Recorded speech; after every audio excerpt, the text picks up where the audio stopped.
Hello and shalom, everybody. My name is Julia Jassy, and you are listening to Nice Jewish Girls, brought to you by Unpacked, a division of Open Door Media. This episode is sponsored by the World Jewish Congress. Nice Jewish Girls is proud to be a part of the We Remember campaign, where we join the World Jewish Congress in honoring the 6 million Jewish lives lost in the Holocaust, as well as the survivors who have lived to tell their stories. On today's episode, we are talking with Tova Friedman, Holocaust survivor, public speaker, and psychologist. On this show, we've spoken a lot about the power of stories, why they are important, why they demand to be told. And there is perhaps no story that demands to be told more than that of the Holocaust. It's the greatest evil the world has ever seen. It's the most unimaginable tragedy. It's hard to learn about, but it must be taught. The world can never forget the horrors that occurred, just like it can never forget the survival that persisted. Yes, Tova experienced an evil I honestly have a hard time fathoming. But wow, did Tova survive? She built a career, she got married, she had children. She lived to tell her story, and she lived a complete life. And she's going to share that story with us today. I could not be more thankful for that. I am so excited for you guys to meet her. Let's do this thing. Tova, it's truly an honor to speak with you today. Your story is as harrowing as it is moving, and I am so grateful that you've chosen to share it with us today. Thank you for being here. Thank you for having me. Absolutely, it's an honor. So let's start from the beginning. There are not many more years that we have left, so I would like to share the story with as many people as possible. Absolutely, and I think that's so important, and it's just a tremendous honor to have you on our show today. Can you tell us where you're from originally, where you were born, where you grew up? Well, I was born in the Polish section of Danzig, but it's called Gdynia. But I was born 1 year before the war, so I have no memories at all. But I do know that my parents moved there from our town, which is a pretty big town, Tomaszów Mazowiecki. It was near Lodz. But they moved there because my father started a business, and it was just a beautiful city. I was back there. It's right on the Black Sea, so it's got everything there. Wow. You discuss the times that fate had saved your life a lot when you discuss your story, beginning when you were born in 1938. How was your family saved that day? Well, by pure luck, maybe we went back to our hometown. Because the war, we could hear the war. We didn't know when it would start, but the anti-Semitism was very, very bad. And then it was my first birthday. So my parents decided to go to their hometown and be with their parents. They had left a few years earlier. And then, Danzig was bombed, and it was a strategic port. And my father's business was bombed. So that day, we were very lucky not to be there. That's an incredible story. And your life is full of these experiences that are unimaginable, growing up in the midst of the Holocaust. How old were you when your family was first moved into the ghetto? Well, we moved to the ghetto right away, because when we came back to Tomaszów Mazowiecki, my grandparents and everybody already were in the ghetto, because our ghetto started very early, like 1940. They came in. And the ghetto was right there, right? So the war started in 1939. So by the time we got there, they were already in the ghetto. And how did your parents explain to you what was happening? Because you were just a kid at the time. They don't have to explain anything. If you grow up in a certain way, it's a way of life. They had nothing to tell me. I saw what it was. We moved into an apartment with a lot of other people. They didn't have to explain that to me. They taught me how to behave, I think, mostly, rather than, it was as natural as breathing. That's how people live if you are a year or 2 years old. And how did your family get from the ghetto to Auschwitz? How did that exchange happen? You skipped a lot. I skipped a lot? You skipped many, many years. Yeah. First, we were in the ghetto till 1943. If you ever read anything about ghetto or our ghetto, most of the people were killed very early. All the elderly, the intellectuals, the Mhm. rabbis, the teachers, the doctors. So from there, and they liquidated the camp. The camp was Mhm. closed. There was a method, they would move us from place to place, and they took us to a labor camp. And my parents were working in factories. And again, I was saved there by miracle because they had a lot of children's selection. And in 1944, Mhm. when I was 5.5, we went to Auschwitz. Just myself and my mother. My father went to Dachau. And you speak a lot when you tell the story of your family being in Auschwitz about how your mother being honest with you helped you to survive.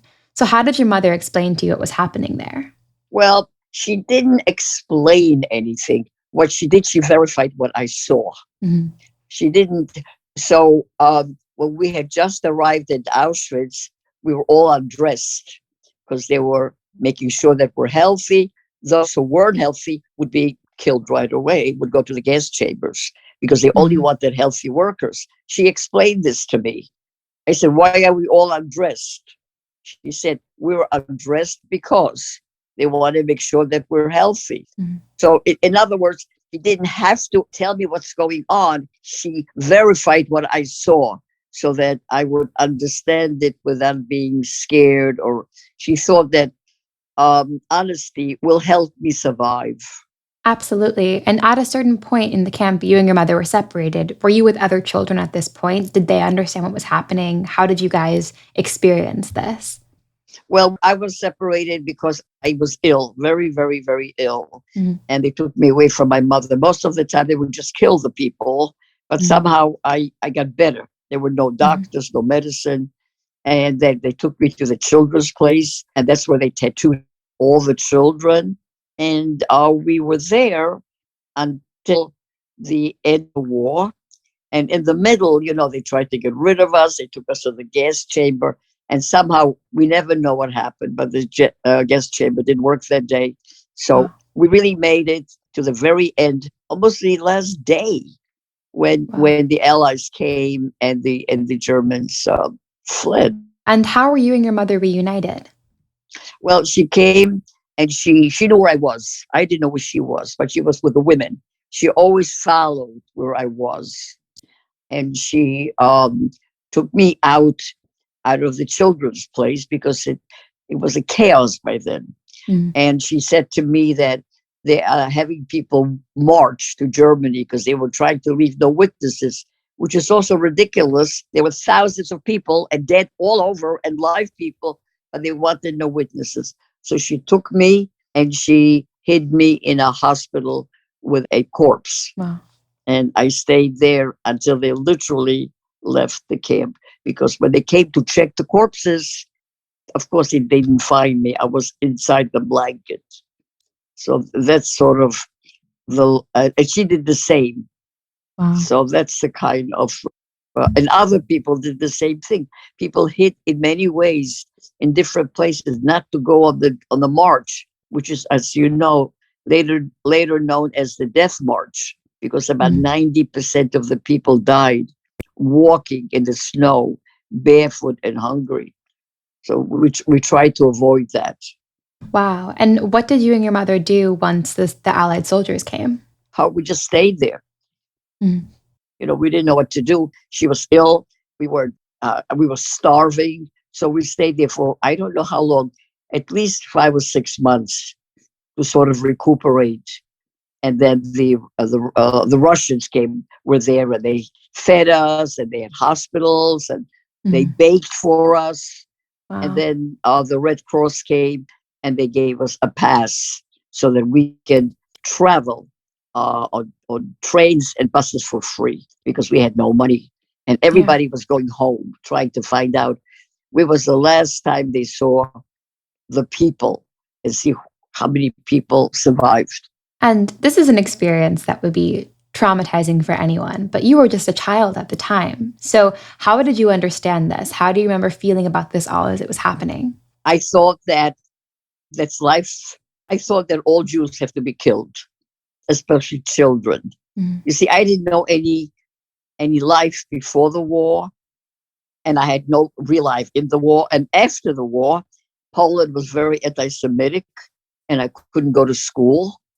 Mm. So for some reason, I thought that that it's a definition of being Jewish, Mhm. is to have that type of life. And once you were in Poland with your mother after you guys were liberated from Auschwitz, were you reunited with your father? Yeah, my father came about a year later because he was, first of all, Dachau was liberated by Americans. It was in Germany, and he was liberated about 6 months after we were. So, and he wasn't well. So until everybody came back to the where they saw each other last, hoping that somebody also would come back. And it's true. Everybody from all over the world, from all the camps and everything, everybody went what they remember as home. And those who were alive and lucky to be alive were united with their families, whoever Wow. was there. And you guys somehow, all of you guys surviving is such a miracle. And it's I incredible think to so. hear. Yeah, I think so. Yeah. Because there are very few families. My mother lost everybody. She lost 150 people, sisters, brothers, nieces, nephews, everybody. My father lost about five. Their family of eight. Uh, four survived, and one Mhm. was killed in Poland after the war Mhm. by the anti-Semites that roamed, by the groups that roamed the Wow. streets. So that was in a pogrom even after the Holocaust. So that wasn't even, so this person had survived the Holocaust, but still ended up dying in Poland? Exactly. Yeah. Wow. Yeah. That's horrifying. She was only 23 years old. She was, and her husband, she was married very, very young. Like just, I think about a few months before the war started. He Mhm. was a Jew that came from Germany because Germany expelled all the Yeah. Jews at one point. And he came to our town and they met. And then he died. Wow. They killed. He was a lawyer. So they killed him together with all the intellectuals when they killed first, you know. It's horrible. And after your family moved to Poland, you all moved to the United States a couple of years later? Not yet. We still went to Germany. We went to DP camp, displaced Mhm. people's camp. We didn't know it. We had nothing. Yeah. After you and your family were in Poland, where did you guys go after that? You went to Germany? Yeah, exactly. Mhm. Which is sort of ironic. We had to Yeah. sneak into Germany because the Russians have, the Russian look at the interesting world situation. The Mhm. Russians save us, right? Because Mhm. of the Russians, I'm alive.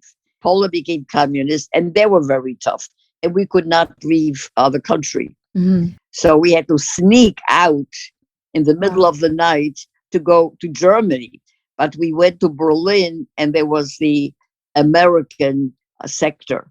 Mhm. And from there, we went to a DP camp, displaced people's camp, run by Americans.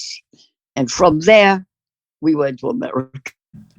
What was your experience like in the displaced peoples camp? I happen to like it very much because it was Mhm. safe.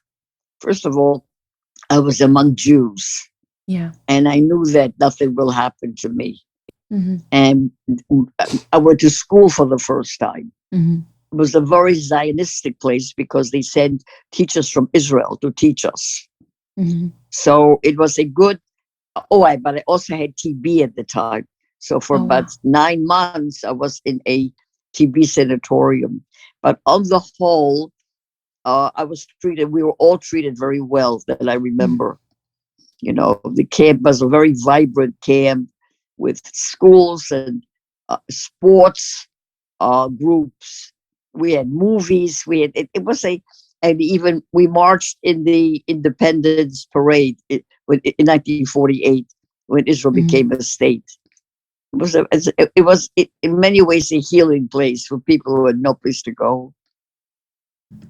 Wow, that sounds like being around Jews for you was that feeling of safety. It gave you the feeling of Absolutely, security you never had. absolutely, yes. Wow. And how old were you when you moved to the United States? Uh, I was 11 and a half. And you'd expressed earlier on in our conversation that when you were in Poland, when you were in Auschwitz, that's what life felt like to you. That was Right. normal. So when you moved to the United States and you came back to something that's close to normal for what an American Jewish experience is. It was not normal at all. Yeah. What was it like for you there? First, I couldn't relate to the kids, and No. they didn't want to hear a thing about us. My Wow. teacher told me to cover up my arm. Nobody should see the number, and I shouldn't talk Wow. about it. It was not a good experience to come, except that I'm a reader. So I learned to Mhm. read, and I spend most of my time reading, and I did Mhm. very well in school. But social, I could not relate to those kids who, you know, they didn't get any, they didn't get it, and the teachers refused to tell them. So we were like Has that, hidden children. We were hidden. wow, that's horrible. Did that change at all as you got older? The Holocaust has only been open to people not a many years, Mhm. maybe 40, maybe 30 years. Before that, nobody wanted to hear anything about it. Mhm. So we had to sort of suppress our feelings and our memories and so forth. Do you think that's why you're so passionate about speaking out about it now? Because for so long you couldn't? Maybe, yes. I started speaking where my kids were in high school. Mhm. I spoke only to the high school kids. And also because I'm getting older and because there are a lot of revisionists, people who say it didn't happen. And I'm a witness. And I Mhm. want to make sure that my story only represents millions of other kids. You know, a million and a half of children were killed. They aren't here to tell their story, but they had the same story as I did. Just luck. I was in the right place, the right time, or something. A lot of luck in surviving. It wasn't brain, a little bit of brain, but it wasn't, with us, it wasn't money, and it was a lot of luck. How have you told this story to your children? Did you wait until they were a certain age? How have you been able to express this? No, no, no, I don't believe in that. I think kids should know as soon as they're able. First, they looked at my number, so I told them a little bit, and every year I told it. In fact, they grew up with it. They know all about the Holocaust from the time they could. They were old enough to get the concept. Some four, I have four children. Some were younger, some were older, but they always knew about it. And how do you think learning about that story impacted their lives? You told us that you never felt connected with the American Jewish community as a child. Well, Do you think that well, you're no, wait a yeah, minute. Excuse me. Maybe I didn't make it clear. I didn't no get worries. connected when I was younger.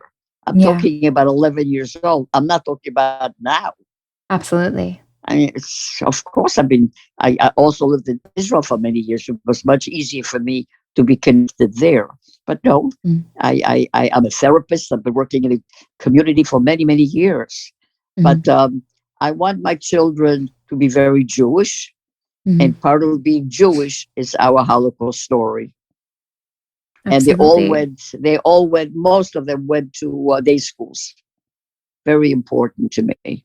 So after you moved to the United States, you grew up, you became a therapist, which I think is so interesting because you're helping other people to heal and you've been through so much yourself. Do you think your experience has helped you with that?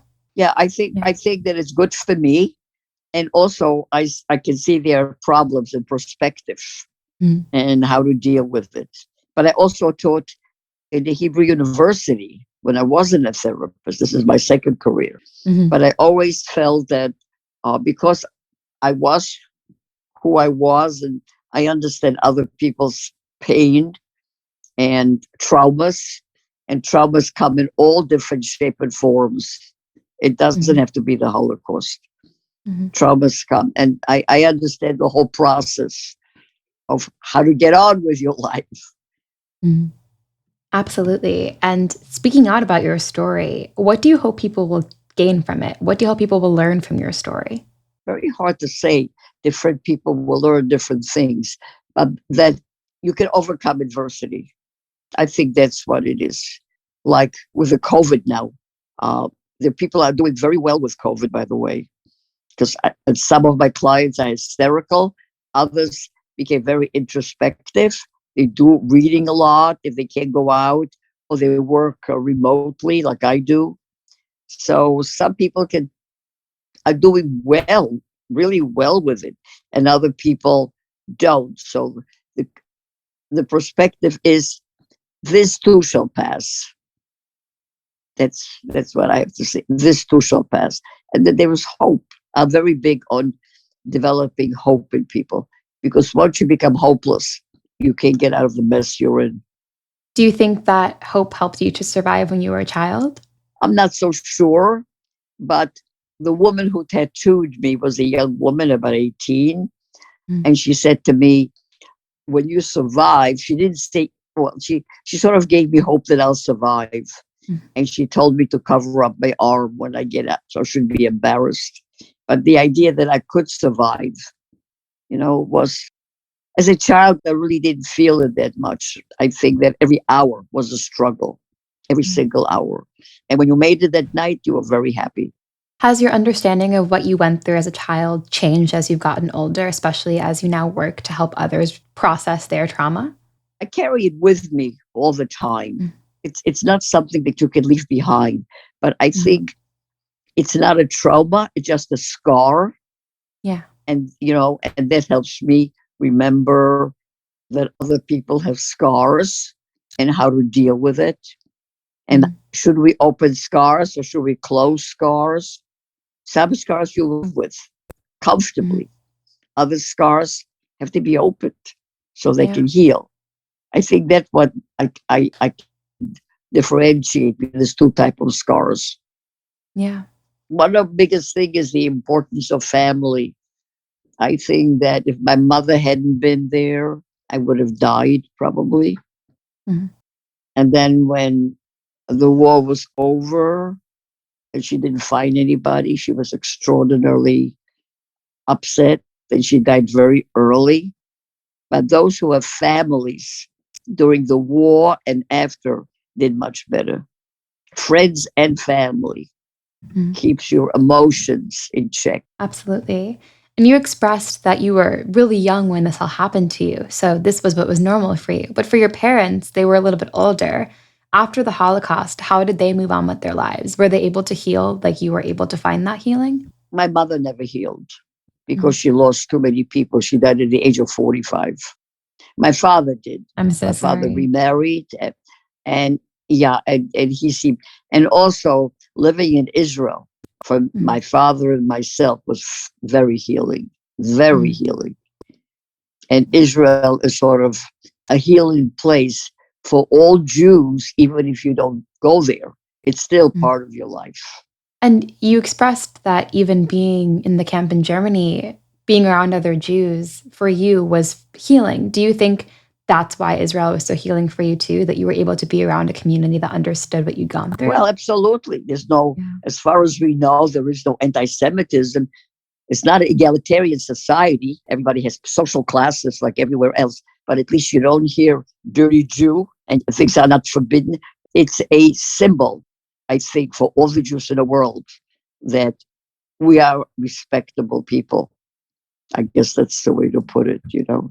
Yeah, you'd spoken about hope, how hope got you through. In a sense, that's your symbol of hope, a hope that we'll survive and we'll have the strength to be our own people. And Israel is our hope with all its faults. It's Mhm. really our hope. And my grandkids go there a lot. Yeah. And because of the COVID, I used to go every single year, but now I Mhm. can't. But we have Israel as part of our daily life experience. If I can't go there, I speak to my friends who live there. I just spoke this morning to a friend. Yeah. Just like Holocaust is our past, Mhm. Israel is our future. Absolutely. And when you lived in Israel and even when you lived in the US, were you ever able to connect with other Holocaust survivors? All the time. Yeah. Mhm. When I was a kid and I came to high school in New York, lived in Brooklyn, I was connected to, rather than the American kids, I was connected with the Holocaust survivors. And we spoke the same kind, we understood each other. We Yeah. knew what everything meant. And then in Israel, of course, it's just a freedom. And you really feel this is your home. You talked about healing. Do you think being able to speak with other children who'd been through what you went through helped you to heal? Oh, a lot, a lot. Yeah. Yeah, we spoke to a lot. I don't know if you know that famous picture with my showing my arm. My Yes. well, next to me is standing a boy, Michael, and then there is a little girl. Her name is Sarah, and Mm. Sarah, without my knowledge, was the teacher of my grandchildren Wow. in a private school in New Jersey. Wow. So life really came around full circle. Right. We really connect with each other, the ones who are Holocaust survivors. And I used to go, of course, nothing now, is Child of Holocaust Survivors. They have conferences once a year. Mm. Wow. And we meet and we talk and we understand each other really. So you speak really passionately about how there aren't that many survivors left in the world, and it's really important for us to hear and preserve these stories now. How can we ensure that these lives will never be forgotten? Well, what you're doing is great. Right now, is what you're doing. I heard, I'm not sure, that there are like 15,000 books about the Holocaust. Mhm. 15,000, many memoirs, right? Mhm. So, and of course, programs like you're doing, which is people will watch us after we're not here anymore. So that's a terrific memorial, Mhm. and it has to be taught in schools, I guess. And also preserving the memories of people who were lost in the Holocaust. I think the stories of your mother's family, hearing about them and what happened to them is also really important. Also, the trips to the camps to see that it really happened. It's real. One of my grandkids went on March of the Living. My son and my grandson went on the March of the Living. So that becomes real to make it as if it's not ancient, unimportant history. It's part of humanity and the danger that if you're not careful, what hatred can do. It can be connected to other people. It does not have to be just Jewish. Genocide takes place in Africa, in all different places, Mhm. right? Absolutely. And taking your story and knowing that the power of your survival can motivate others to learn about hatred to prevent this from ever happening Right, again. exactly. It's important. Right. Racism and hatred and prejudice and not trusting the other people and feeling that this earth is too small. If I want to be here, then they have to die. Mhm. That's Yeah. that's that's what happened. I think that if you bring it as part of humanity, you'll be able to preserve it more. That it's not a Jewish only history. It is Yeah. a human history. Yeah. You've really taken your life and made it about something bigger than just you. You've created this legacy of survival and survival in the face of hatred that will far outlive any of us. Who knows? I'm just finishing a book. I'm writing with somebody Wow. who's helping me. Yeah. Another book added to the 15,000 books. But, Each book is a story of someone's life, you know? right. I'm excited to read it. And a lot of it's about the ability to survive and Mhm. not only, and afterwards to thrive.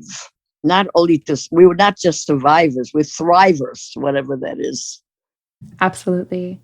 And the trauma does not have to be something that keeps you from functioning. They have a new term called, I think it's called trauma growth. You have Mhm. a trauma and you can sort of get over it and grow from it, learn from it.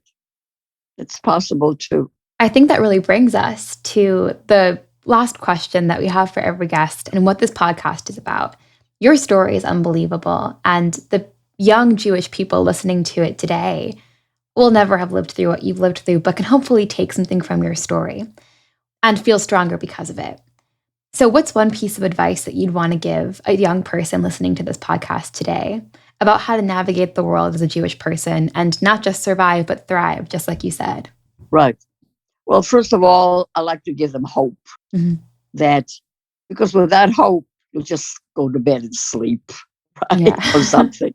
But hope that they can in some way contribute to the world into some society, even if it's some club they go to, or their community, or their temple, or their church. I don't know. That our individual behavior is important. every one of us. And being a bystander doesn't do any good. You have to participate in what you see things around. Sometimes I speak to schools and I speak to bullies. Well, that's the beginning of racism and hatred. So every one of us can somehow leave this earth a better place. I really feel that true. Tova, you truly are doing that. You're taking your story that could have been something that made your life full of pain, but instead you've taken it and made your life full of hope. And it's so inspiring to hear your story. Thank you so much for sharing it with us. I just want to say one thing. This is how I win over Hitler. Yeah. If I made my life a tragedy, then he would have won. Yeah. But if I make my life a positive and have children and grandchildren, he didn't want them to be here. Mm-hmm. So that's how you win over evil. Absolutely. And that's, I think, the most inspiring thing that anyone can hear, that you won over all of the hatred that you faced. And it's evil. Absolutely. You won over evil. And that's just unbelievable. Thank you. Thank you for sharing your story. It really means so much. And I'm excited for all of our listeners to hear this. Thank you very much. Sometimes I think about the future, about a day when our grandchildren will learn about the Holocaust and the horror that occurred. By then, there likely won't be any survivors left. But that's not the world we live in now. We are the last generation to live among Holocaust survivors. That's an immense responsibility. It is up to us to preserve this history, to hear stories like Tova's, to share them, to teach them, to take them to heart, to learn from them. Because never again means actively fighting against Holocaust denial, Holocaust distortion, and Holocaust revisionism. Never again means preserving the history of the Shoah. Never again means listening to survivors and witnesses like Tova. Never again means honoring them and their stories. Never again means that today and always we remember. And this, my friends, is where we'll leave you for today's episode of Nice Jewish Girls. Hopefully a bit smarter and a bit more inspired. Your feedback is critical to making this show the best it can be.